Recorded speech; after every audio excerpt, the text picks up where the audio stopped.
Aloha, welcome to the Live Ukulele podcast. My name is Brad Bordessa. Thank you for tuning in. In this episode, we're going to talk about hearing well-being. I don't want to say hearing health because I don't really actually know that much about hearing health and auditory stuff. I'm no auditory doctor, but I'm a practical guy who really would like to keep his hearing for as long as possible. So I want to share some thoughts, some tips, and encourage you to take care of your ears. Before we get started, though, I want to remind you that the Live Ukulele podcast and liveukulele.com are completely user-supported. There's no ads, so you see everything in the most beautiful, free way possible. And a great way you can support that is by going to liveukulele.com/store and checking out my premium ebooks and video lessons. You can learn some cool stuff that isn't often covered, and you're also supporting the work that I do here. Thank you so much. My latest product is called Plug-In. It's all about getting the best amped up sound from your ukulele. So if your ukulele has a pickup and you don't really get a good sound out of it, or you've never tried it and you're not sure about the kind of technical engineering side of live sound, it is a great intro to that, but it's also a helping hand in getting you towards a sound that is sonically superior and something that makes you feel more comfortable on stage.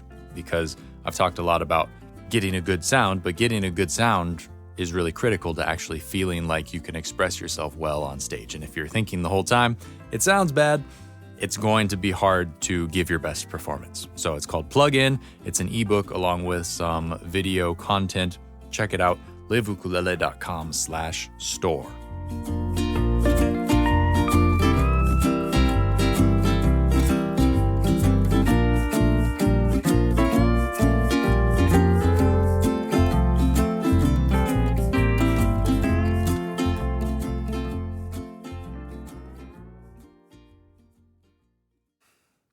Okay, so with the disclaimer out of the way that I am not an ear doctor, I don't actually know what happens in there to make it happen. I just know that as far as I'm concerned, it's magic. And as somebody who is very cautious about what my ears do, I'm out playing gigs. I'm in a rock band. We have a drummer.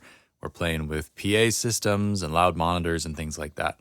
I'm extremely cautious, and in moments where I can't be cautious and I can't do the thing that I feel would be best for my ears, which is 9 times out of 10 using earplugs, I get really grumpy because I'm worried about the loudness and the volume damaging my hearing.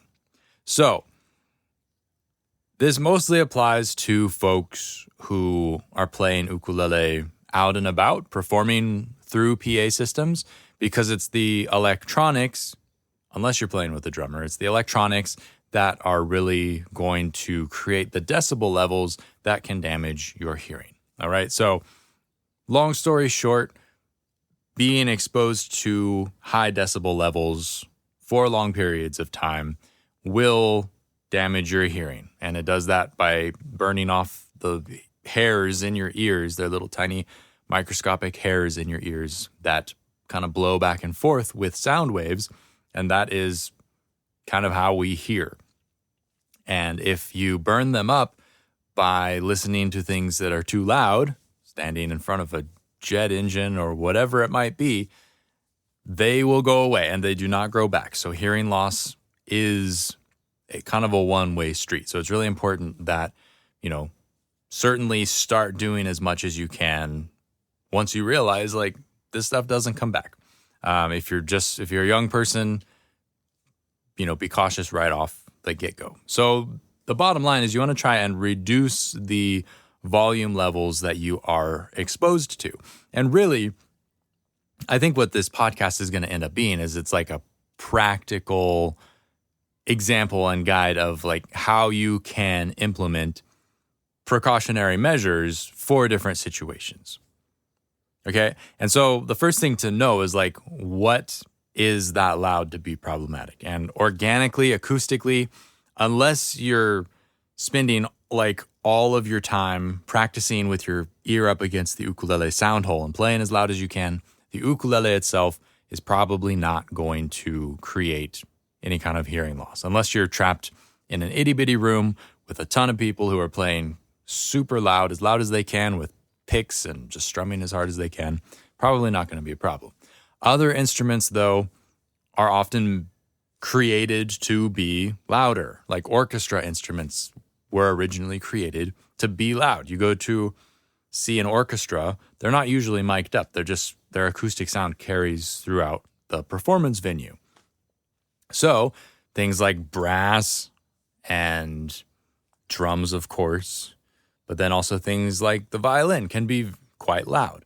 And I can't speak to whether a violin will fry your hearing if you play it for long enough. It is close to your face. I would think that that is a consideration at a certain point, but I haven't heard of violin players wearing ear protection. So it's probably not as big of a deal, but certainly getting up to like trumpet and drums, you are getting to a place where these things are very loud. And if you're, maybe as the player, at least for trumpet, the most of the sound is going away from you. So you're probably not getting the brunt of that. But with drums, you're sitting right in the middle of it. And that crack on the snare, or when you bash on the hi-hat, they're extremely loud. And over time, they can create some hearing loss. So if you're a drummer, if you play ukulele on the side or play drums on the side, whatever it might be, use earplugs. And so right away, before I get too far into anything else, because a lot of this is going to be stage stuff, but the number one thing that has really changed how I approach thinking about this stuff are IEMs, which is in-ear monitors. And basically, it's like a fancy earbud. They are earplugs that go in your ears, but they also have speakers inside them. So it's like people wear headphones. These are in-ear versions of headphones, but they also, most of them, not all of them, but a lot of them have built-in attenuation. They reduce the amount of volume that is going into your ears. And by reducing the amount of volume that's getting to your ears, it means that inside your ears is a quieter place, so that when you do pipe your own sounds in from, say you're a drummer and you're practicing, if you have the IEMs in and you're listening to your iPod playing along with a song, because you're attenuating the sound that's coming from outside, what's playing in the speakers in the IEMs inside your ears can actually be quieter than it would just be normally, because the sound around you is a lot less. You're not trying to compete with that and keep up. So those are a major, major game changer. And sometimes they require some tech knowledge to get everything set up. But for things like plane rides, or if you're working in a loud environment, but you still want to be able to hear your music, listening to your built-in, like your Apple earbuds, at least when I was a kid listening to Apple earbuds before there was noise canceling. I do not know how noise canceling factors into this. If noise canceling cancels the appearance of the noise or the perceived noise, or if it actually, by doing its technological thing that it does, if it actually reduces the volume reaching your ears. I do not know. I cannot speak to that. But in the old days, earbuds were just little earbuds, and they didn't have any noise canceling. And if you were doing something loud, you would turn up the volume so that your volume would reach that. And the IEMs avoid that problem because they attenuate the sound that's coming in, so the volume that's actually in your ears can be lower. And so these are really wonderful if you can use them, if they're appropriate for what you're doing. The problem is IEMs require a specific interface with the sound gear that you're using. Like plugging into your phone and listening to a song is a really simple, obvious example. It's great if you want to listen to an audiobook on the plane. You're not pumping your volume up to be louder than the jet engine. You are isolating yourself from the noise of the plane, and then you're able to put your audiobook in your ears at a lower volume than you otherwise would.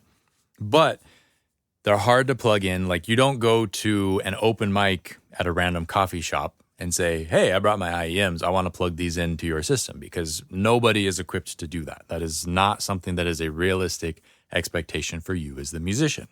So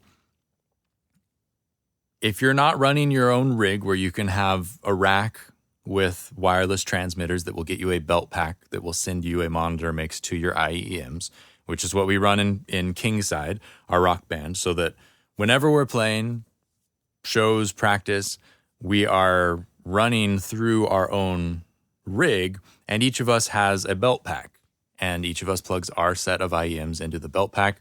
We get the attenuation of the IEMs, and we're also able to put a monitor mix into our ears, which by itself reduces our stage volume a lot, because we're not running monitor wedges, which are arguably the biggest, for at least from my experience, like with Hawaiian music and different performance experiences I've had, it's the monitor wedges that really pump out too much volume. And those are what hurt at least my ears. And when I'm at a show, it's the monitor wedges that are going to make me grumpy and feel like I'm frying my hearing by listening to these monitor wedges.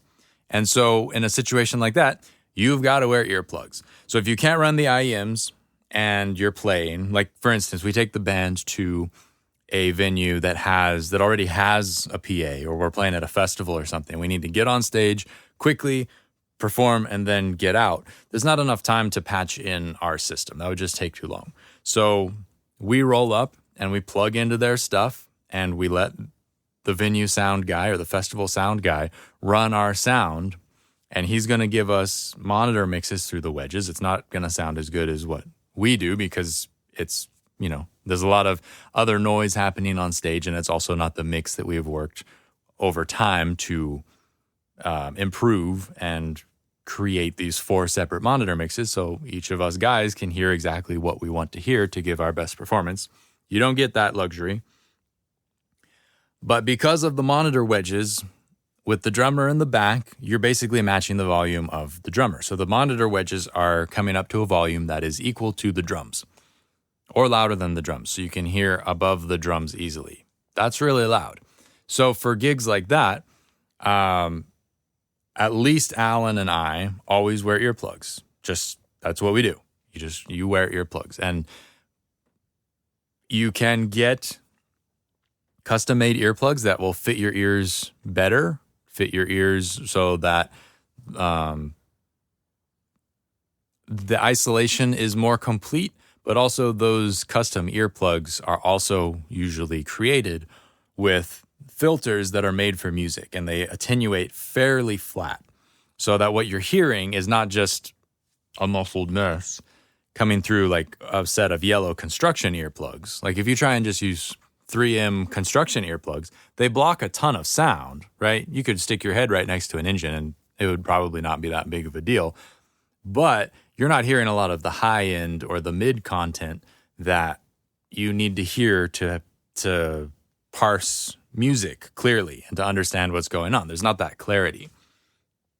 So those are not the best approach. However, in my opinion, they are better than frying your ears at a super loud gig. I would rather have a pair of crappy earplugs and, feel my way through the situation and be like, gosh, I cannot hear very well at all, but this is just the way it is. I'm going to tread lightly and make my way through it. These days, I would rather do that than to blast my ears. One gig recently comes to mind where, and all sound guys do things differently. There's a lot of the sound guys around are old school dudes, and so they have an old school way of doing things, and that's fine.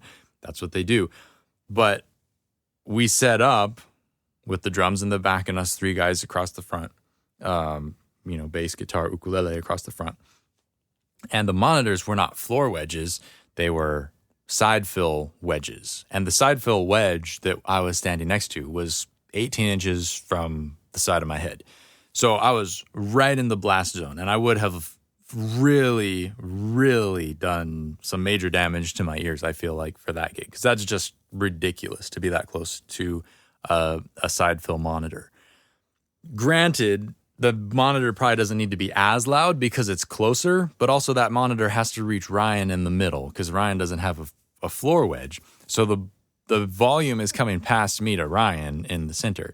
So fortunately, I had my earplugs for that gig, but that is why I always have a set in my ukulele case. Like that is part of my kit. And that's not something that you don't see a lot of people talk about that for being in part of, as a part of their ukulele gig bag kit. But earplugs are a must. If you're performing out, especially with a band, especially with unknown sounds, having a good pair of earplugs is important. And so even if you don't have the luxury of going to an audio specialist and getting your ears molded for custom earplugs, you can still get music-specific earplugs that will be clearer than your run-of-the-mill construction earplug. And a lot of these are reusable. So I would look into getting a pair of those. They're not very expensive. They're like $15 or whatever. And the amount of times you'll use them is probably minimal. But when you want them, you're really going to want them. You're going to be really bummed out if you don't have them. So always carry earplugs if you can't run IEMs because you never quite know. And sometimes you get to a gig and the sound guy is great and really understands the situation and is like, oh, well, it's just like maybe it's you and your ukulele duo or whatever the band configuration might be. And the sound guy will realize like, oh, it's just ukuleles. They probably don't need much of a monitor mix because there's some acoustic sound on stage and they can, hear some of the sound coming out of the mains. I'm not going to blast them out because they don't need that. And to me, it's really obnoxious to be blasted out in a situation like that from the monitors. So sometimes you'll be fine, but then other times you won't. And there'll be guys who are mixing your wedges, even if it is just an ukulele duo, they're going to pump them to rock band volumes and it's going to be too loud.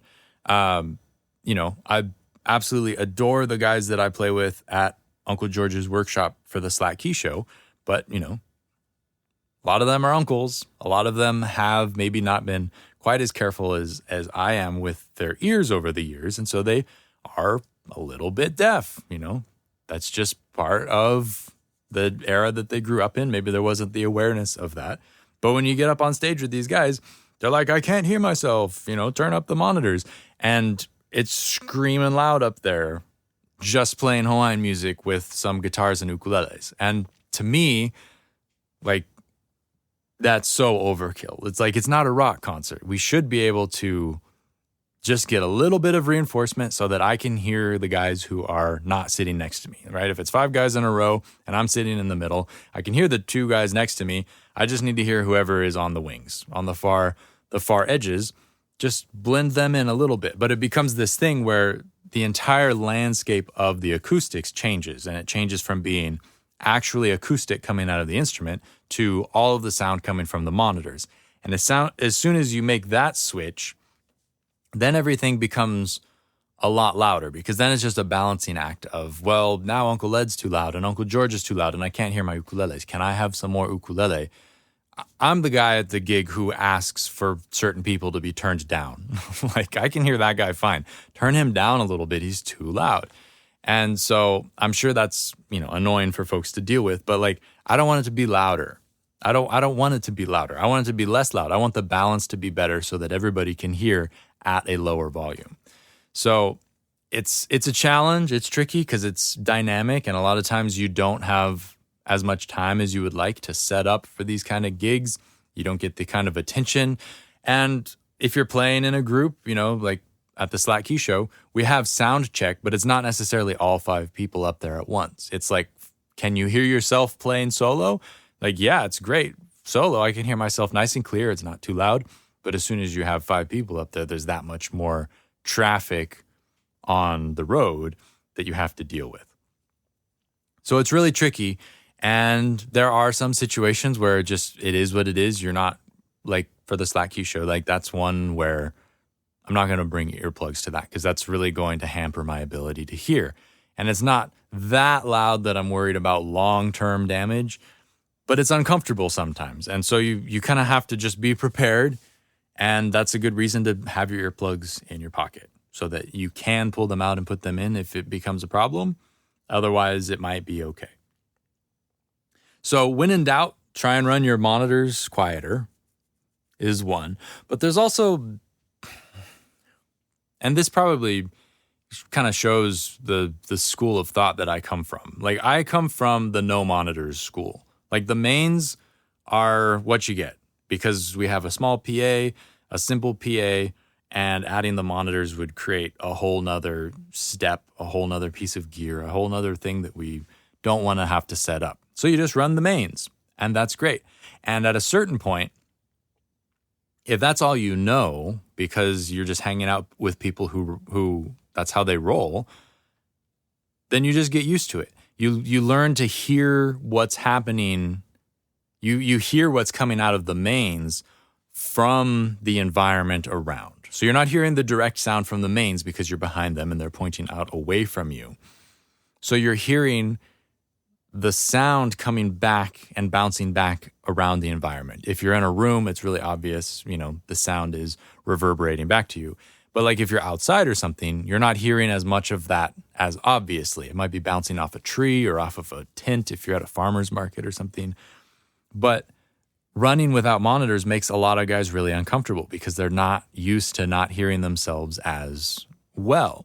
And it has to do with some musical comfort and musical confidence because there's a certain amount of just like doing it and knowing that it's going to be right that can happen as you get more experience. You don't have to hear yourself as well to know that it's working because you've just put in the time to know that, well, every other time I've played this exact thing, this exact way, it sounded fine. So why would I assume that it is not sounding fine this time coming through the mains? So in a perfect world, if I can't run IEMs and I'm not playing with the drummer, I would always say no monitor, please. Just let me listen to the mains. And it might not be as clear or as crisp as you would hope, but the jump in volume that a stage monitor brings to your ears, like you go from being on stage with the mains and it's very, very tolerable. It's not very loud. It's comfortable. But then you introduce a monitor, and by the time the monitor is loud enough to be useful to create that crispness and that closeness and the nearness to hearing what the sound actually is, it's really loud. It's really loud. Like, people don't bring a monitor and then say like, oh, it's just a little bit of sound reinforcement. Like, they turn it up because they want to hear themselves. And that's very much not the school that I come from, and it's not how I am comfortable performing. But it's really going to depend on your situation of, how you want to set up and what you can get away with. For me, I would always say, no monitor, thank you. We're just going to run the mains because that's fine. Like, and, if you're rehearsed and you know what's going on, there's not a lot that you're going to miss, I don't think. I come from this place of having acquired the skill and built the skill of hearing what's happening from the mains. Like, if I'm up on stage with a few people and we're not playing with monitors, you're not necessarily hearing directly what they're doing. Like, maybe you're to the side and a little bit behind. So when they sing, the huge majority of their vocal sound is going out past the microphone. They're acoustic vocals out past the microphone, and the rest of it you're hearing through the mains. Just acoustically, you're not going to hear a lot of what they are singing or playing. Like, if you're on the wrong side of a guitar or ukulele, if you're on the left side and their sound hole is pointed away from you as they're playing, you're not going to hear a whole lot of their instrument. But for me, hearing what's coming out of the mains gives me enough information to know exactly what's going on without the extra volume of the monitor. So keep that in mind. A lot of people will say like, oh, you got to have a monitor. My experience says different, but you have to get used to it. It's an acquired kind of a taste. It's like, you play without monitors for long enough and you just get used to it. You learn to hear what is actually happening without needing to have it's so easy to have the monitor and to hear so clearly, but you're also getting a bunch of bad side effects. One of them is possibly hearing damage if you're turning it up too loud. So there's a lot of practical things that you can do to protect your hearing. First one is use IEMs when you can, if it's relevant, if it's possible. If you are not playing with a drummer, try and just use the mains and don't run a monitor at all, and learn to hear what's happening just from what's coming out of the mains. And then your last resort is to wear earplugs. And the earplugs thing it's sort of like a habit, right? It's like putting on your seatbelt when you get in the car. Like, do you need it most of the time? Like, nah, probably not. But the time that you do need it, you're going to really want it to be there. So I always go to shows, concerts where I am in the audience. I go to shows always with earplugs. I will never go without some sort of hearing protection, because it just makes it more enjoyable. Like, I don't have to worry about, am I frying my hearing? I can, like, oh, let's go cruise up to the front of the stage. We'll go stand in the front of the subwoofer. Like, yeah, it feels good. I can feel it in my body. If you have earplugs in, you're not losing that human experience from worrying, like, are my ears going to ring tonight? How much damage am I creating? Like, am I going to notice this in 10 years? That kind of thing. You can completely kind of avoid that if you bring earplugs. Simple as that. Two loud things. Another one that I've been really mindful of is any kind of power tool usage, or chainsawing or hammering or lawn mowing, anything along those lines. It's really nice to have a good pair of earmuffs, because you can put those on, take them off in between the loud moments in your project. But a lot of times the loud things that happen throughout daily life, running your Vitamix for a super long time, grinding up something that's rattling around in there really loud. Any of those things can, given enough exposure to that volume level, become a problem. Of course, things like sawing, or if you're in a tiny space and you're hammering nails and it's echoing all around, like, those things are very immediately loud. And you can just get yourself a pair of earmuffs to throw on for those situations. My general rule is that if I know that what I'm doing is going to make my ears uncomfortable, maybe not in the moment. In the moment, your ears have the tendency to, endure, but then afterwards they're kind of like, they just feel kind of soggy and like they were overworked. Then, you probably use some hearing protection next time so that you can avoid that. Better safe than sorry. Ear protection is a pretty cheap investment compared to being deaf for the rest of your life. I prefer to, stay on the side of being overly cautious. And I don't think there's not really any downsides to that. Like, maybe you look silly because you have your earmuffs on all day when you're doing a project. So what? I would much rather not have to worry about that side of things. So take that as you will. I really recommend, if this is of interest to you and, you're finding that you're in loud situations a lot, or maybe you already have some hearing damage and you're wondering, like, can I still play music? Can I still hear things accurately? To go listen to Andrew Sheps's hearing panels on his podcast.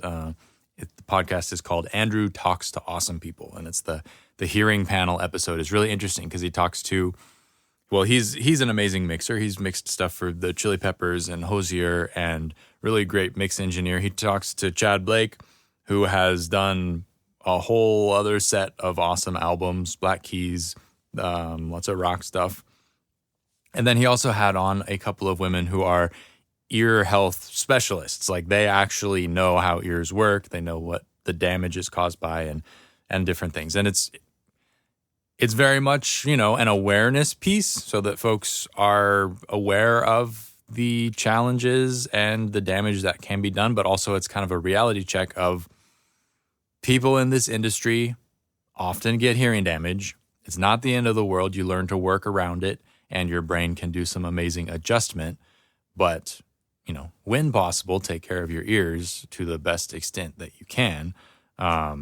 But yeah, very informative listen. It's long. It's like 2.5 hours or something, but I found it super informative and very worthwhile just to have that information and to feel reassured in, the pursuit of ear protection, but also like if something were to happen and I were to experience some hearing loss, that it is not the end of the world. So great perspective there and a very interesting listen. That's Andrew Sheps Talks to Awesome People, the hearing panel.